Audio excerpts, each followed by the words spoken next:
છોટાઉદેપુરમાં હોળીના મહાપર્વને લઈને ભંગોરિયાના મેળામાં આદિવાસી સંસ્કૃતિનો અનોખો સંગમ જોવા મળ્યો હતો। આદિવાસી સંસ્કૃતિ અને આદિવાસી વસ્તી ધરાવતા છોટાઉદેપુર જિલ્લામાં દિવાળી કરતાં પણ હોળીના પર્વનું વિશેષ મહત્વ હોય છે। હોળીના 7 દિવસ અગાઉથી જ અહીં આદિવાસી સમાજમાં અનેરો ઉત્સાહ જોવા મળે છે।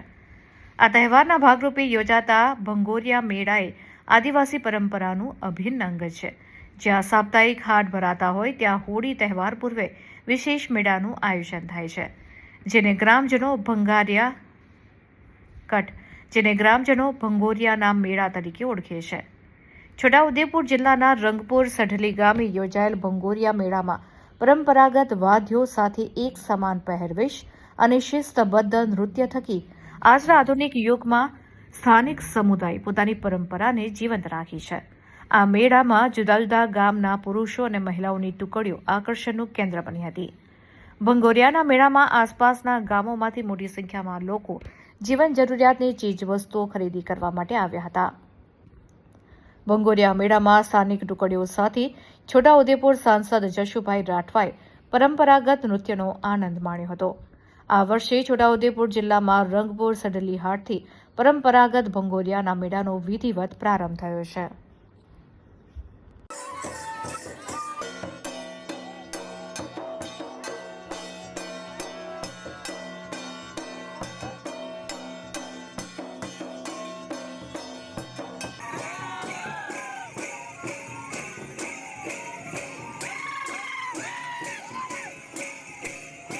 હોળી એટલે આદિવાસીઓનો મુખ્ય તહેવાર।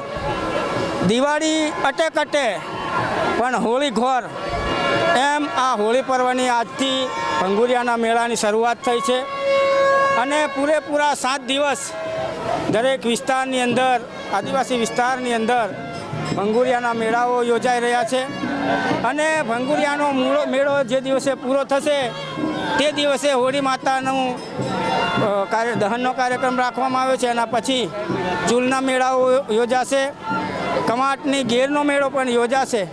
આમ આ છેલ્લા 15 દિવસ આદિવાસીઓ માટે મુખ્ય તહેવાર।